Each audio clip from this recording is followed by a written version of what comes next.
freedom is never more than one generation away from extinction. We didn't pass it on to our children in the bloodstream.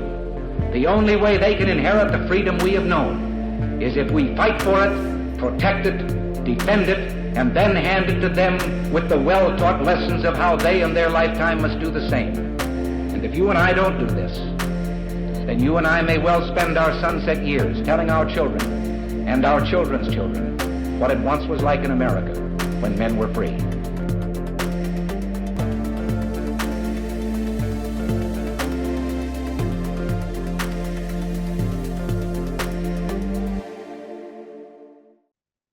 Hey everybody, welcome to episode number 470 of Gun Freedom Radio, where we engage, we educate, and we inform. We are brought to you by azfirearmsauctions.com, where you set the price on guns, ammo, and accessories. I am one of your hosts, Cheryl Todd. And I'm the other guy, Dan Todd. Our theme today is the voice of reason, and our guest is Rob J. Young. Rob is a survivor of a mass shooting, a motivational speaker, a consultant, and a retired police sergeant. Rob, welcome to the show. I so appreciate you taking time to talk with us today. Thank you for having me. Well, thanks for your service, being a police officer and retiring. Yeah, thank you. Yeah, I retired 9 years early. I went out on a medical retirement this last year. Went to work February 2nd, not realizing it was going to be my last day. God had other plans. God has other plans. My goodness, that could be really the overarching theme of your life, I think. And I did swipe shamelessly the name of your podcast, The Voice of Reason, for the title of this episode, because I think that's so brilliant as well. I love it. Thank you. Thank you. So, is there any voice of reason out there anymore? Oh my gosh. When we listen to the news, I mean, we're trying to be, for sure. The voices that are out there think they're the reason. But, fortunately, a very loud voice, a lot of very loud voices, should be listening. Absolutely. Yeah. Stay leaned into your microphone because it's cutting in and out just a little bit. But yeah, I do want to bring awareness to our audience of your story that is both heartbreaking and inspiring. And many people believe that if you have been the victim of some kind of a violent attack, especially involving a firearm, that you will automatically despise or fear guns. But you are going to share with us your story, I hope, and help us understand why that isn't the path you took. Yeah, so, I didn't grow up around firearms until much later, but my story really begins January 17th, 1989, as a first grader in Stockton, California. I was attending Cleveland Elementary School, and that morning, my mom walked me to school, and we lived, just a matter of blocks from the campus, and it was pretty cold and foggy that morning, and my mom worked at a nearby medical facility.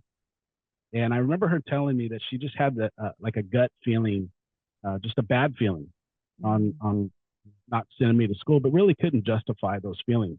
Mm-hmm. And so, as a first grader, I loved going to school. My favorite thing to do as a kid was to go and hang out with my friends and play kickball. And we had a kickball game planned for that morning. And I told my mom, I said, it'll be all right. And, she walked me to the back gate. And unfortunately, the gate comes into play, and I'm going to share this because it'll make sense here in a moment. Mm-hmm. It was just a pole and a pole, connected to cyclone fencing, and there was no swinging gate. It was just like a pass through. Mm. Back then, attacks on campuses didn't happen. The term active shooter, it hadn't been coined yet as a term, right? Right. And I went to class, and we got out to our first recess that morning, and to give you a little backstory about our campus and our student population, it was about 70% Southeast Asian immigrants from Cambodia and Vietnam and Laos. And, so you can only imagine, if you remember back what was going on in those areas, they were escaping literally killing fields. Khmer Rouge was a thing with Cambodians. And our campus, it was a landing spot for a lot of these families. Mm. And so we get out to recess and kids are playing tetherball. And this is the younger kids, by the way. So this is an elementary school, kindergarten through sixth grade. And the kindergartners were out, the first and second, third graders were out, fourth, fifth, and sixth were still in class. Well, that morning, a deranged gunman, don't need to say his name, parked his car, threw a Molotov cocktail in his vehicle, on fire. Some think that was a ploy to try to get the kids to run towards the fence. But I remember a couple kids did, but not a whole lot did. And all of a sudden, this guy, armed with an AK-47 and a 9mm pistol, walked onto our campus and took a kneeling stance and opened fire. And that morning, 29 kids were shot, 5 were killed, and the gunman killed himself as the police officers got on scene. Oh my goodness. I remember that day like it was yesterday. I've continued to tell my story for many years, and it gets brought up a lot. And what I remember just was the sheer panic of what was going on. It wasn't registering to me that we were being shot. All I knew is that kids were running all over the place. I'm on the blacktop. I'm actually pretty close to the gunman. I don't remember ever seeing him, but I just remember everybody taking off. And my classroom was about 100-yard sprint across the blacktop. And it was, we had outward swinging doors. My classroom in particular was a direct sight from where the gunman was kneeling and shooting. Whoa. And I didn't run straight to my door. I actually ran kind of to the left towards these tetherball poles, and it was a wooden handball wall. And I remember running towards that handball wall to hide behind it. I was just scared. I didn't know what was going on. And a few feet from the wall, I looked up, I turned around to see where my best friend Scotty was. And there was a boy that got hit several times and went down. He was playing tetherball. He was actually the only boy that was killed that. And when I turned, my feet were swept above my head, and I was around traveling through my right foot from the AK. And we were getting up and bracing myself on the other side of the handball wall. And I remember this wood just exploding over my head. The wall was just a plywood painted. And I remember looking up and seeing the door to my classroom. We had a substitute teacher that morning, and she's just waving the kids into the classroom, and people were diving in, and it's where I needed to go. And I think back now as an adult, there were plenty of doors that I could have went in, but I went to my class. That's where I knew to go. That was safety. That was home, right? Right.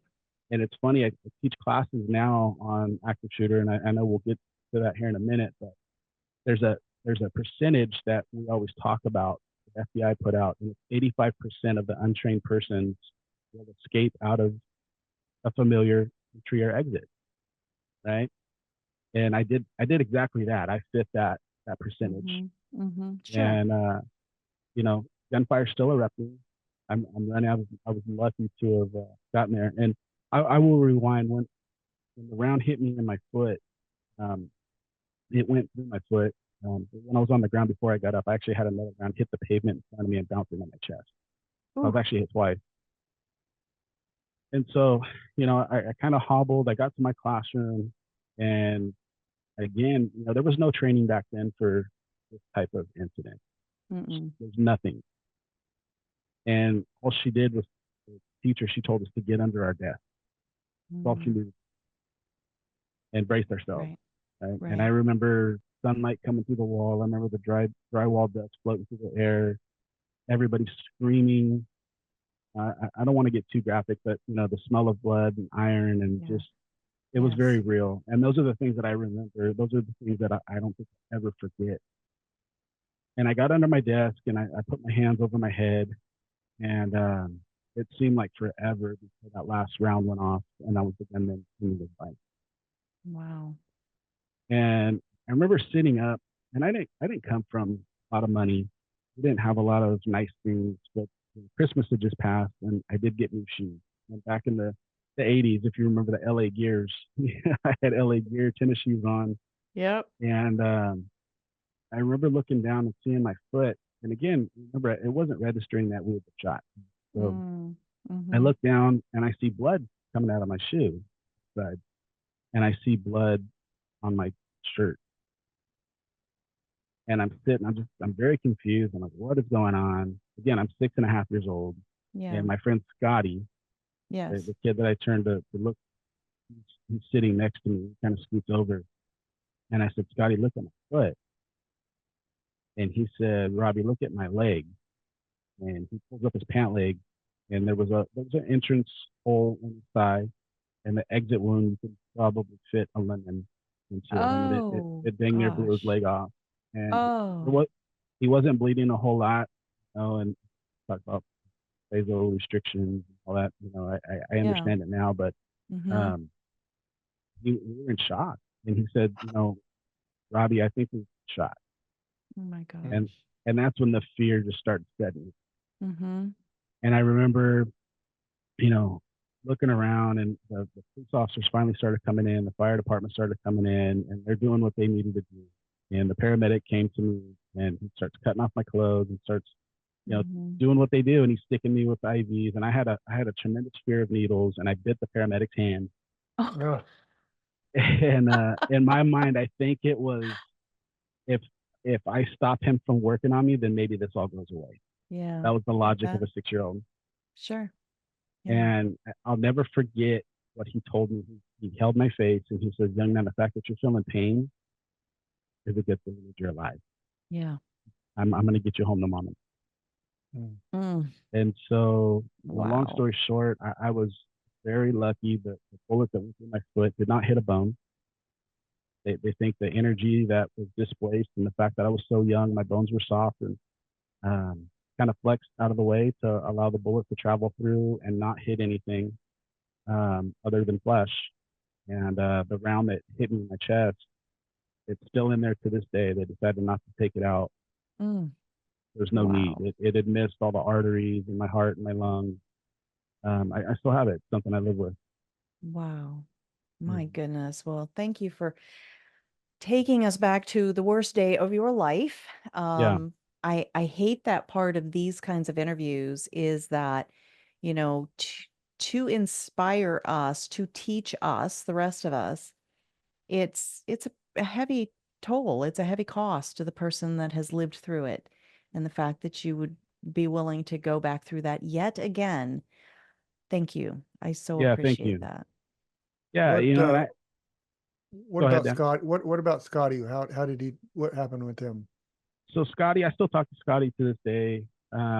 Scotty ended up having several surgeries. In fact, we were in first grade when this happened. He had his last surgery that I know of our junior year in high school. Oh, wow. If you remember the movie Forrest Gump, that contraption that Tom Hanks was wearing in the movie as he played Forrest, Scotty had that same kind of contraption for a lot of years. And he walked with a major limp for a long time. He had a lot of nerve damage and tendons and stuff that had to be replaced.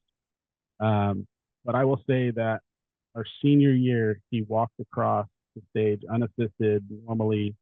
And I've seen him to this day, and you wouldn't even be able to tell, which is awesome. But he went through a lot. And, Scotty, he's not very open about what happened to us as a child. I've never heard him speak about it.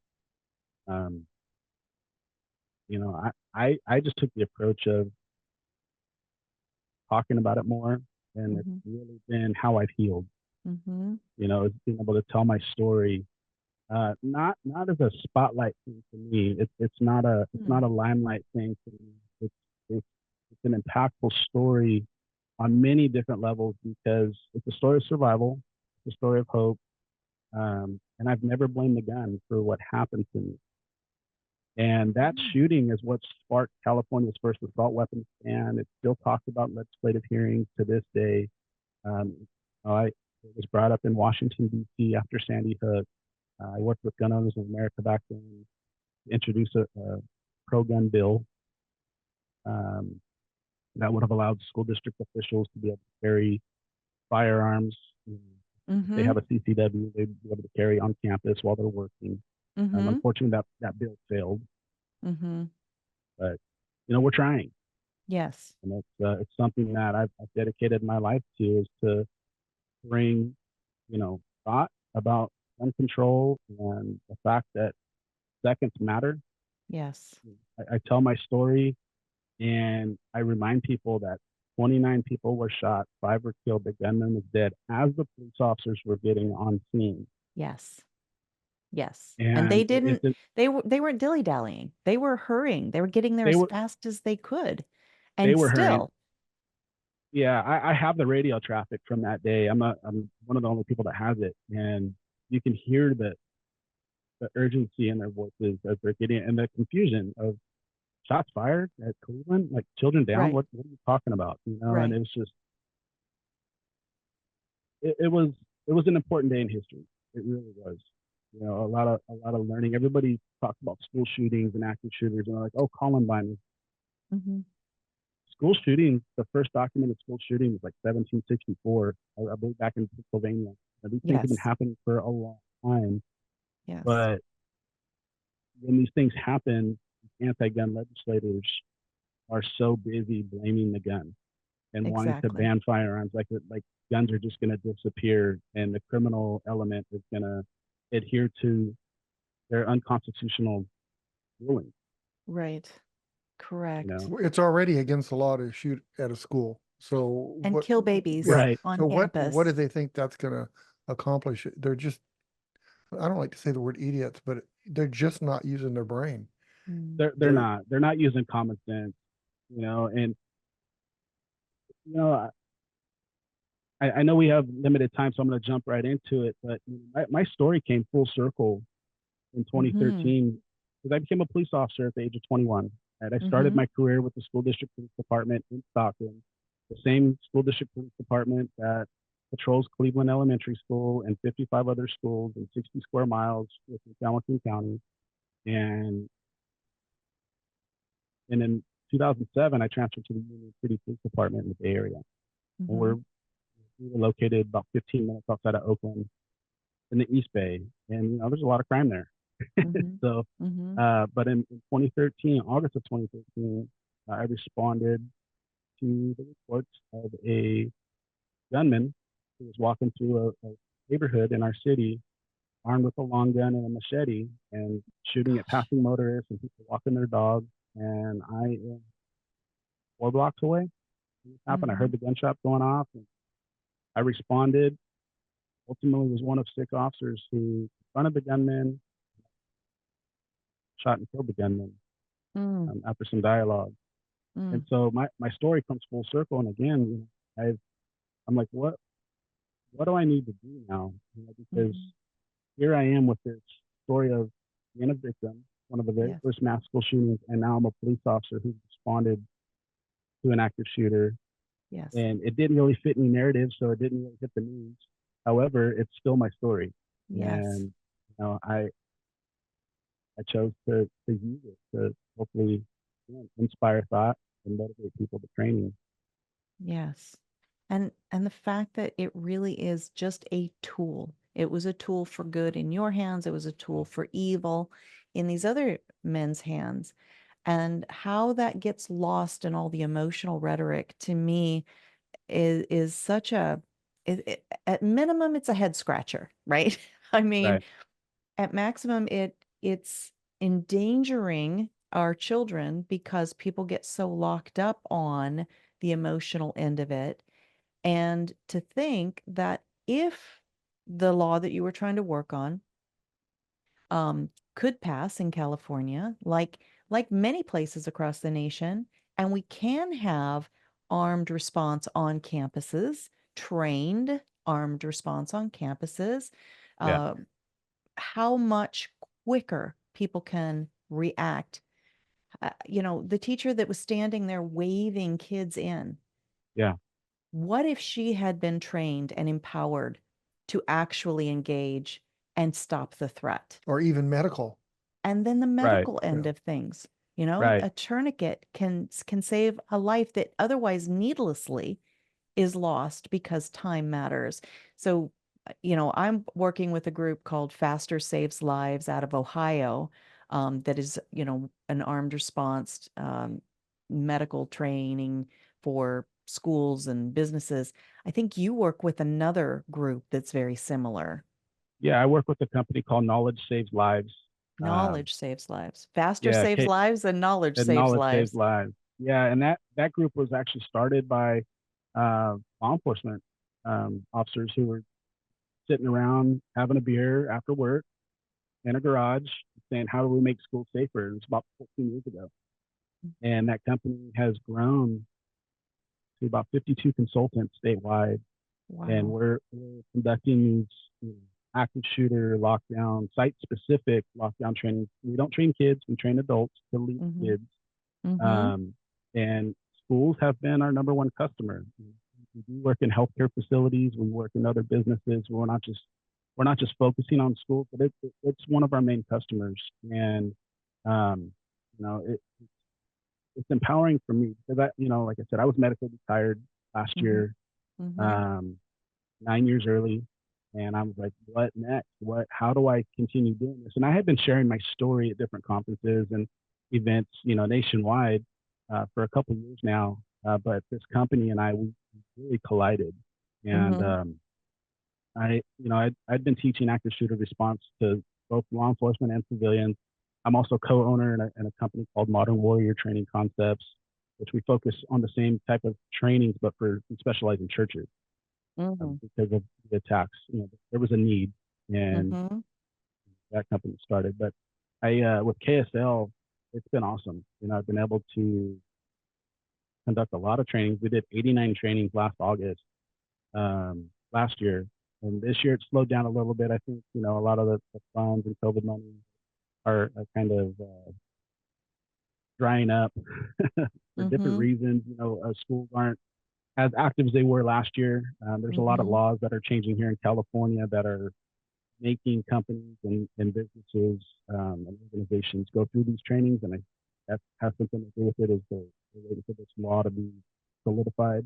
But it's a good thing for us, and I'll never make it about the dollar, but it is awesome to be able to help make a living, especially after I lost half my income for medically retiring. Yeah. To be able to go in and continue sharing my story and put on these trainings. We stop the bleed trainings, and it's so important. The last thing I want people to understand is like, it's not about being paranoid, it's being prepared. And like you mentioned, a gun is a tool. And, we'll go back to the schools, especially gun-free zones. Seconds matter, like I mentioned. And I talk about the national response times in urban areas when you call 911 is usually 2 to 4 minutes. And that's a long time for police officers to get on scene. And that's a long time. And, I worked as a school resource officer on a campus in the Bay Area of 64.5 acres. I was the only SRO on scene or on campus. And there were times where I was tied up with calls for service, or I was called away from the campus to help, other emergencies. And, even if I was on campus, if I'm at corner X and the gunman enters corner A and I have to hoof it on foot to get there, again, talking minutes. Yes. I was getting ready to say that, Rob. If the people that make our rules and laws would understand that we could all be first responders. We'd be responsible first responders. And we're not talking about just, you're a teacher, here's a gun. We're talking about teachers that say, hey, I want to protect my students. What can I do to protect them? What classes can I take so that I'm a responsible person? And even the incident where you were just a block away, or you said you were 4 blocks away and you heard the shots. By the time the phone call came to 911, 911 to you, dispatch you out. Yeah. I guarantee that's still 30 seconds, maybe a minute, maybe longer. That's a long time for somebody. Yes, it is. When you are the first responder, whether you decide to act on it or not. Individuals are, when you're a victim, you are the first responder. Yeah, absolutely. And that's my message. And it's the last thing people have. They have really 3 responses, natural responses. It's fight, flight, or freeze. We joke around in our training. Sometimes there's another F. It's film. Nowadays, people have right? a tendency, but the last thing I want people to do is to free, and so that's really my mission, and that's why I continue telling my story the way I do, is to bring that message of, hey, you need to be prepared. I don't want you to freeze. And this can happen. And the last thing I want is for it to happen. But if it were to happen, I don't want you to freeze, because it can save your life. It can get you home to your family. It could save others. And let's talk about some common sense. If you want to talk about gun laws, let's talk about allowing our men and women who are working on campuses to be able to carry, because several of them can out in the community, but the moment they step on campus, they have to keep their gun locked in the car or at home, which makes no sense to me. I had a friend who was a police officer for over 30 years in the town where we live. He worked for 3 different agencies, including the school district police department. He was a retired sergeant with the sheriff's office, went to the DA's office as a sworn investigator for 5 years, and then became a sergeant at the Stockton Unified. And he also taught high school on the side.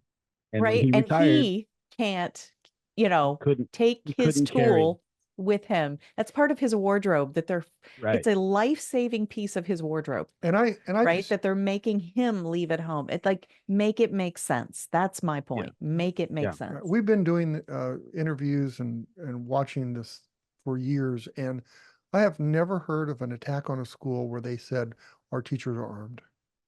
No. I haven't. Here in California, I believe it was Gavin Newsom or Jerry Brown. Either right at the end of Jerry Brown's tenure or right in the beginning of Gavin. They outlawed the superintendent's ability to allow CCW on campus. They made it illegal. They outlawed it. Because people like me were going into these Senate committee hearings, gun owners of California and gun owners of America, and saying, hey, our teachers, our school staff need to be armed. Yeah. It just makes no sense. The superintendents used to have the authority to grant that up until just a few years back. I'm having these thoughts in my head, and I thought, well, why would they do that? And I go, okay, I could understand a little bit of reasoning. You get a rogue teacher, a teacher that's mad and decides that he's going to take revenge. But then I go, wait a minute, that teacher would do it anyway. Right. Yeah. It wouldn't matter. Right. And then you would have other people empowered and trained on campus that could take care act quicker than the police can get there. Yeah. So anyway, sorry, Rob, go ahead. I just don't understand why they say, why they are against it. Give me a real reason why you're against what we're talking about. Guns are bad. Flat out. They don't want to listen to logic. And the left is pushing agendas. I think there's a lot of reasons why, and I think there's misconceptions. When the definition of an assault weapon, tell me really what an assault weapon is. Nobody can. I don't have one. Nobody can. But when people are hearing these stories of our president standing up and saying a 9mm is going to blow out somebody's lung through their back, and these people listen to that, and it's just fear. Stop it. Yes. Depending on who's talking, I try not to get upset, because sometimes it's just they're naive. But it's true. Also depending on who's talking, they should know better. That is so true. And our time is starting to leave us. Unfortunately, we could keep talking with you for such a long time. But you've mentioned Gun Owners of America a couple of times, Gun Owners of America, California. And we met at a Gun Owners of America event recently in Tennessee called Goals, which was a gun owners advocacy and leadership summit, which was brilliant and wonderful. I see you're wearing a GOA t-shirt. Let's kind of unpack that a little bit. Like, tell us a little bit about your relationship with GOA and, what they do and why they're such a big piece of your story. So GOA is an absolute, they're rock stars when it comes to Second Amendment advocacy. They are no compromise. They are just an amazing group of men and women who are fighting for our gun rights. And I came across GOA several years back, actually right before Sandy Hook happened. And then Sandy Hook happened, and I was working as a police officer, and I was like, okay, I need to get involved. And so actually a friend of mine sent an email to Larry Pratt, who's Eric Pratt's dad, and told him my story and gave him my phone number. And Larry Pratt called me within 24 hours saying, I don't know when, I don't know how, but we need to get you out here. And he got me in touch with Sam Paredes from California. And Sam ended up taking me out to dinner with Tim Macy. Rest is history. I've worked very closely with them in several different hearings. They flew me out to Washington, D.C. for my first one. It's just a little gig at the state capitol or the nation's capital. And I got to lobby with them for 3.5 days and met so many amazing pro-gun senators, congressmen, people that are a really good voice for the Second Amendment. Met some people that weren't, and had a couple hit pieces in the media done, but it is what it is. But I've also testified several times stateside here with gun owners in California. And, I was one of the lead testimonies on EP470 back in the day with Senator Darrell Steinberg. He wrote a very nasty bill that would have outlawed 80% of long guns here in California. And Sam brought me in, said, get them. That's awesome. But the crime is so much less now in California with all these rules, right? Is it? Nope. Yeah, we can go for another half hour. So Go for it's hours. a mess. Yeah, Yes. it is an absolute mess, but it's something that I'm very passionate about. I'm not going to give up, and I've been doing this for years, but I feel like I'm just starting out, especially not being in law enforcement anymore. I started my podcast, the Voice of Reason podcast. And I got the title of my show actually from another murdered student, her father. Who, it was a scene that I was working a couple of years back, and a girl was stabbed to death by an intruder. And the dad and I became really, really good friends after that incident. Said, Rob, you were my voice of reason that day. That's how the title of my podcast was birthed. Wow. And that was on a campus, right? It was on a high school campus. It was actually the same high school I attended as a student. 52-year-old suspect. And I wish I could get into more details, but it's still an open case. But I don't want to mess the case up. No, and they keep having more and more problems, but they're not doing anything to resolve it. They're not doing anything. No. Well, that's the nature. They're not doing anything other than trying to ban our tools. Right. And that's the nature of government. It's sort of like their ideas create problems, and they step in and go, hey, let me fix that problem for you. That creates more ideas that create more problems. And it's just this sick cycle that people, for whatever reason, they buy into. And so then when we can have somebody who, like yourself, you have experienced so much in your short life. You're still a young man. And to be able to speak to us from your lived experience, that makes it so much harder for, the emotional rhetoric to try to discount you, right? As, well, you don't know because you weren't there. You don't know. You've never experienced this. You're like, yes, I've experienced a school shooting. Yes, I've been shot myself. Yes, I have been a police officer and used the same tool, right? I mean, it just goes on and on and on. And then you do it with a voice of reason.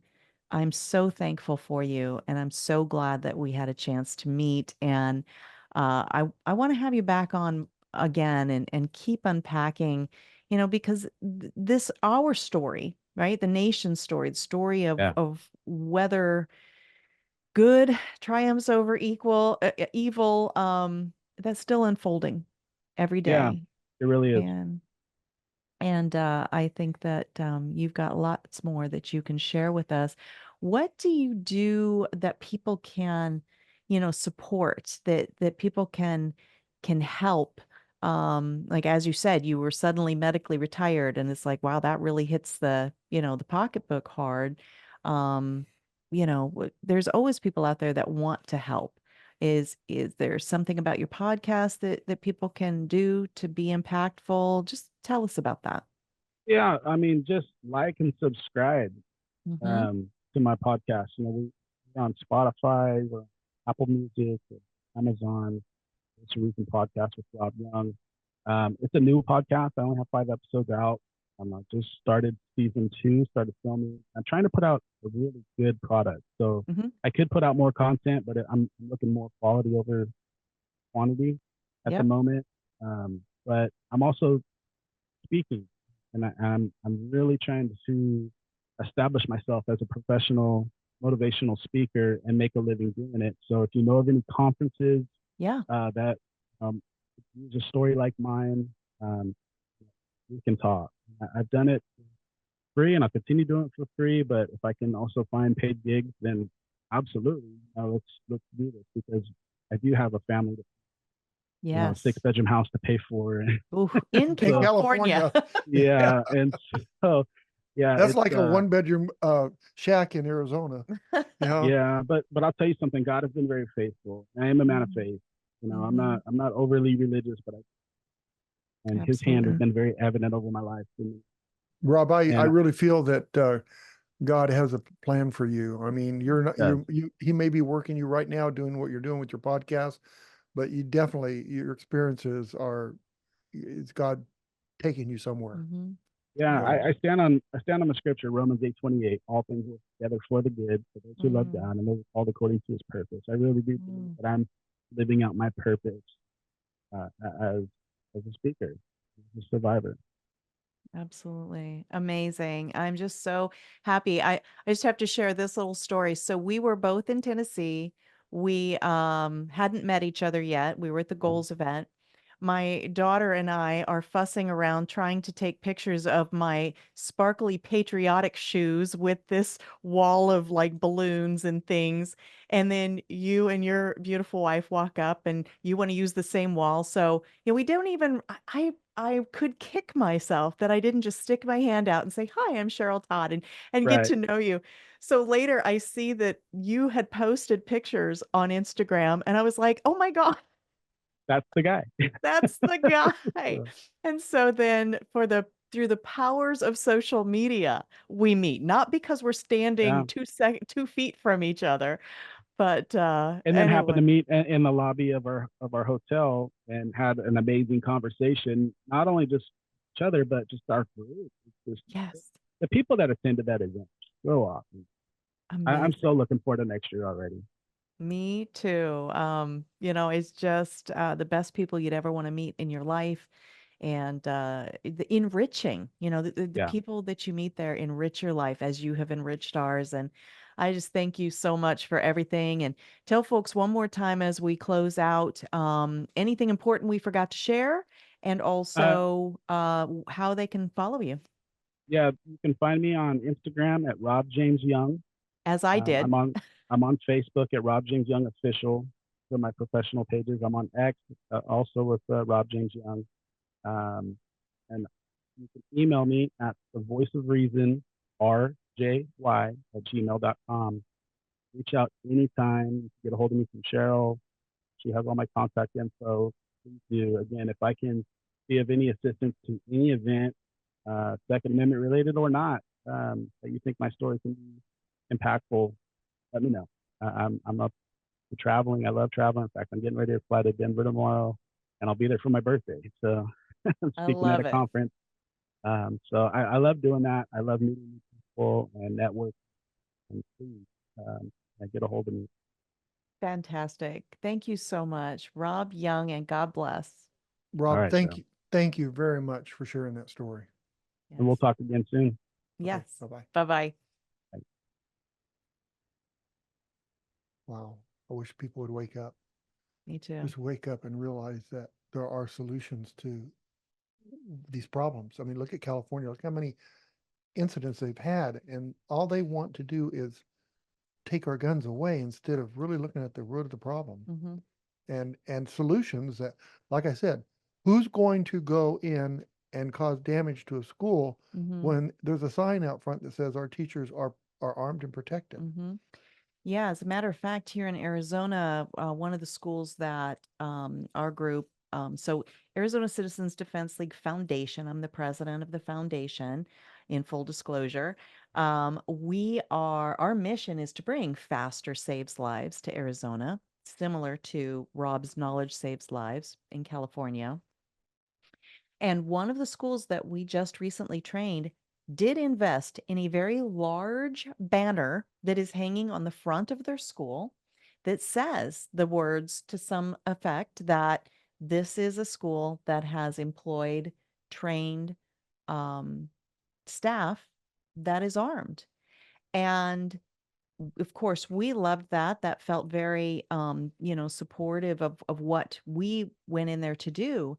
But of course, my first question was, okay, how are the parents responding to this? There's got to be people all across the spectrum. Well, they can go to another school.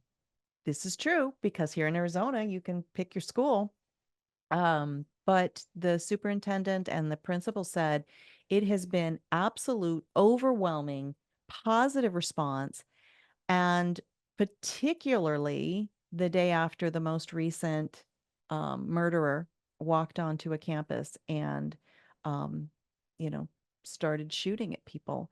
The parents were just so happy to know that, okay, if and when that day happens on our campus, that our children have every layer. Nothing's a guarantee, right? Because life is not simple and easy, but they have every layer of protection afforded to their children because this school has decided to unlock its emotional brain and let logic come in and say, what do we do in every other area of life to make sure that our most valuable assets and possessions are protected? Right. So I have two. At the bank, do they just wait? Right. Right at the jewelry store, they just wait. I have Right two. on Congress, on Capitol Hill, they just wait for the police to come. Yeah, I have No. two comments on this. One Okay, go is, ahead. okay, so the school that has a sign that says, our teachers are armed and will protect the students. Mm-hmm, Then I look at a school near us, a high school near us, mm-hmm. that just put a 6-foot fence all around their school, completely on all the way around it. And it reminds me of my days back in 1970s, Mm-hmm. high school, South Mountain High School. We had riots and we had fights all the time at the school. And one year they decided while I was at that school that they were going to put a 6-foot fence around their school. And they did. They put a 6-foot fence around the school. And so guess what? So now when there was a riot at school, you couldn't get away. couldn't get away. I know. You couldn't get away. They wouldn't let you through the gates. And I remember 2 times that I was scared of my life because you couldn't get away. There is just no perfection, right? So, there are only right. trade-offs. And Right. that fence is another tool. And it was in the mind of the people who put it there, it was a protective barrier to keep bad guys from coming in. Well, what if the bad guy's already in? Now nobody can get Right. out. And plus you have limited ways to get out. Mm-hmm. So somebody could, I don't want to give ideas out there. No, but it does. It's a funneling. It's a funneling, right? And instead of being able to go through this area and that area I now. know. And I so know. I look at that and I go, you're setting yourself up to fail. Yeah. And so, we got to wake up. If I have a choice, my grandkids, if I have any say at all, they're going to go to a school that says the students are armed or the teachers are armed. Well, last year, Even in college, students armed. in college, In yes, college, because I was a full right, because I said students armed. right adults when I went to college, and I was disarmed. Right, I was like 25 when I started going to college. If you have a concealed carry firearm and you've had training, you should be able to walk on any school campus. It's so true. It's so true. Boy, you made me forget something I was gonna You were say. saying that, But that was so good. Do you remember what I was gonna say? yeah, you were talking about when you were a full adult, you were an adult going to college. Mm-hmm. And no, there's something else in there. It'll come back to me or it won't. But anyway, what an important conversation we just had with Rob Young. And the other side that just can't get over their emotional ideas of things. what do they do with the Rob Youngs of the world? What do they do with them? Do they just discount them? What do they do with all of the lives that are saved by responsibly armed citizens every single year? A study many years ago now, I think the number is way higher than this, but a study, it's been well documented that 2.5 million times every single year, lives are saved because of the presence of a responsibly armed citizen. That doesn't even mean that it's 2.5 million people. That's a 2.5 million times, right? Suppose one of the times is somebody would come on a campus. How many lives does that represent that were saved? And by the presence of a responsibly armed citizen doesn't even mean that they had to engage the firearm. It's just their mere presence, as this school that I was talking about here in Arizona, the mere presence of trained and armed and responsible people is preventing mayhem and death and violence.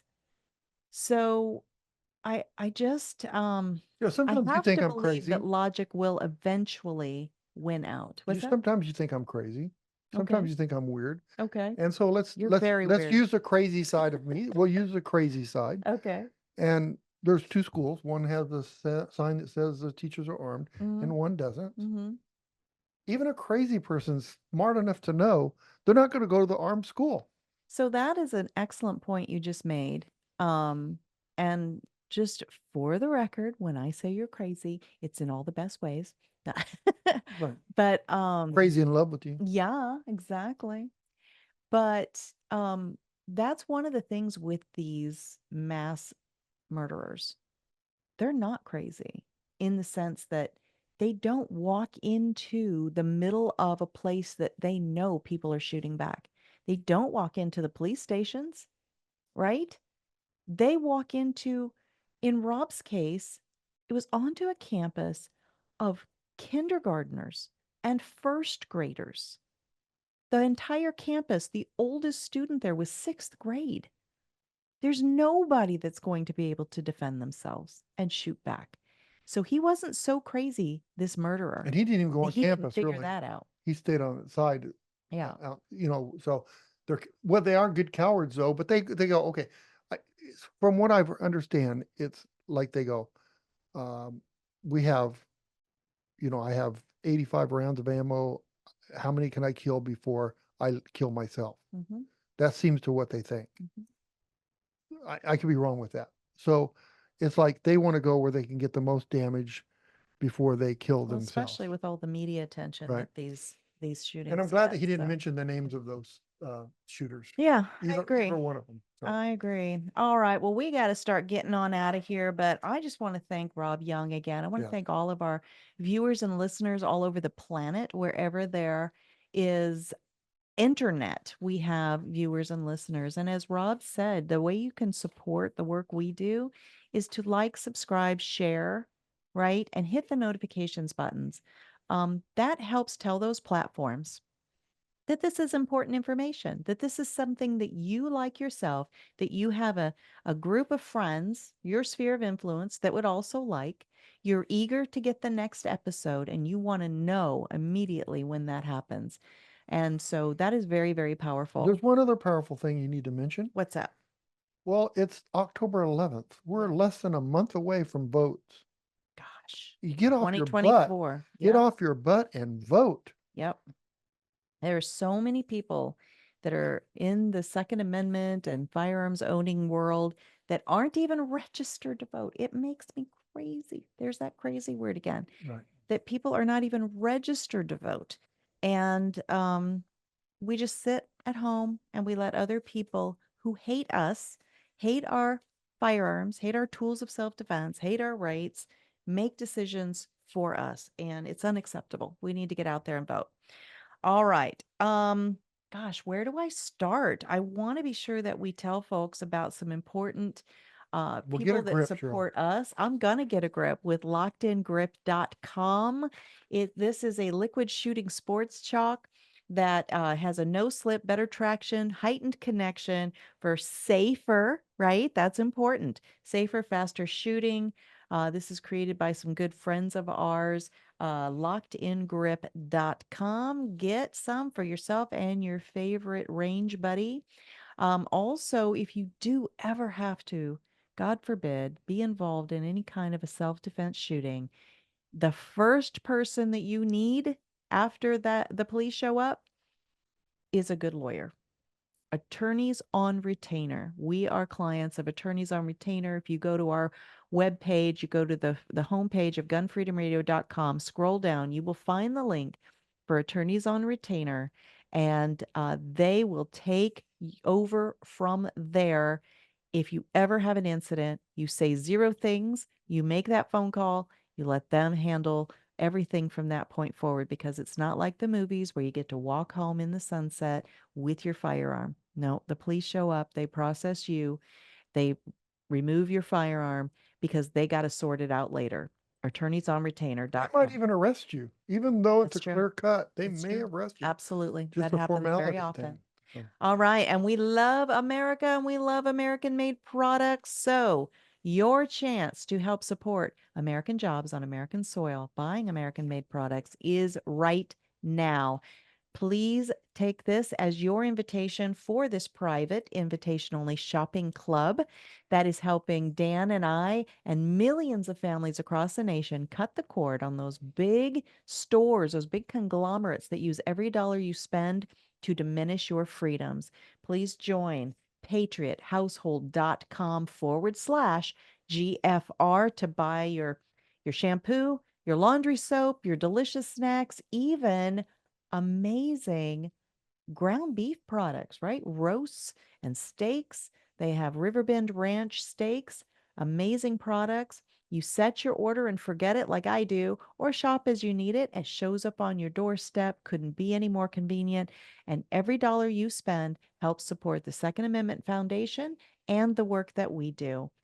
patriothousehold.com/GFR for Gun Freedom Radio. All right, folks, we got to get on out of here. Until next time, we are going to pray for our nation. We are going to pray for our leaders. How about the ones we don't like? Them too. All right, everybody, be good to each other. Have a great week, and God bless. Bye-bye.